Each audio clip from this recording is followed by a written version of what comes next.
தலைமுறைகள் வாழ்ந்திட வேணும், அதற்கு நாம உழைத்திட வேணும். எஸ்டிபிஐ கட்சியால் தானே எதையும் இங்கே சாதிக்க முடியும். சட்டமன்றத்திலே எஸ்டிபிஐ கட்சியினுடைய குரல் இந்த முறை நிச்சயமாக ஒழிக்கும் என்கின்ற அந்த செய்தியை தான் இந்த மாநாடு நமக்கு உணர்த்தி கொண்டிருக்கிறது. அன்பிற்குரியவர்களே, ஒன்றாய் சேர்ந்தால் மலையும் கடலும் மலைத்து நின்றே நம்மை பார்க்கும். தமிழ்நாட்டின் அரசியலில் எஸ்டிபிஐ வெற்றியை பதிக்கும். இனி வரக்கூடிய அதிகாரத்தை, வெற்றியை, தேர்தல் அரசியலை நிர்ணயிக்கக்கூடிய முக்கியமான இடத்தில் இருக்கக்கூடிய ஆயுதம் ஐடி விங் என்பதில் எந்த மாற்று கருத்தும் இல்லை. மாற்றிடவே கொடி நாட்டிடவே புது வேட்கை கொண்டு பாபா வீட்டிடவா இங்கு நாம் பிறந்தோம், பெரும் வாழ்க்கை உண்டு பாபா. கட்சியும் ஆண்ட கட்சியும் நிமிர்ந்து பார்க்குமே நம்ம பணிய. வாழைங்க வாழ வழி இல்ல ஏன்னு கேட்கத்தான் யாரும் இங்கில்ல. புது விதை ஒன்று பழமாய் வளரும். தீ பரவட்டும். தண்ணீர் இல்ல மீன போல.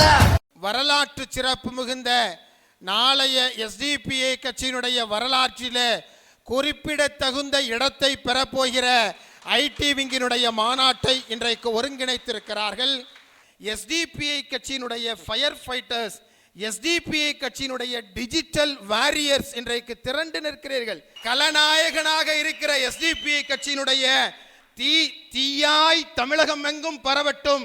எஸ்டிபிஐ கட்சியினுடைய மாநாடுகளின் காலம் செப்டம்பர் மாதம் 13ஆம் தேதி சட்டமன்ற தொகுதி நிர்வாகிகளுடைய மாநாடு, அதைத் தொடர்ந்து BLA 1, BLA 2, BLC மாநாடு, அதைத் தொடர்ந்து நமது சகோதரிகளுடைய தலைமையிலே மதுரையிலே நமது மகளிர் அணியினுடைய மாநாடு, அதைத் தொடர்ந்து இப்பொழுது ஐடி விங்கினுடைய மாநாடு என்று சொல்லி இது மாநாடுகளுடைய காலம் என்று சொல்லி எஸ்டிபியினுடைய வரலாற்றிலே பதிவு செய்த வைக்கிற அளவிற்கு இது மாநாடுகளுடைய காலமாக மலர்ந்திருக்கிறது.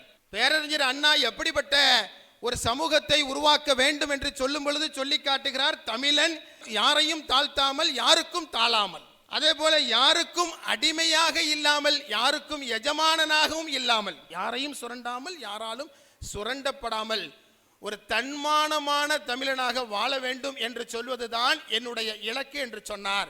எஸ்டிபிஐ கட்சி எந்த தமிழனும் தாழக்கூடாது, யாரையும் தாழ்த்தக்கூடாது, யாரும் அடிமையாக இருக்கக்கூடாது, யாரையும் அடிமைப்படுத்தக்கூடாது, யாரையும் சுரண்டக்கூடாது, யாராலும் சுரண்டப்படக்கூடாது என்பதை நிதர்சனத்திலே செய்து காட்டிக் கொண்டிருக்கிற ஒரே இயக்கம் இன்றைக்கு எஸ்டிபிஐ கட்சியாகத்தான் இருக்கிறது.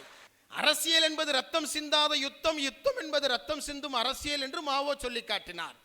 இன்றைக்கு அந்த ரத்தம் சிந்தாத அந்த யுத்தம் என்பது, அரசியல் என்பது நிதர்சனமாக பரபரப்பாக அரங்கத்தையே அதிர விடுகிற கலநாயகனாக எஸ்டிபிஐ கட்சியினுடைய ஐடி விங் அதை மிக அற்புதமாக செய்து கொண்டிருக்கிறார்.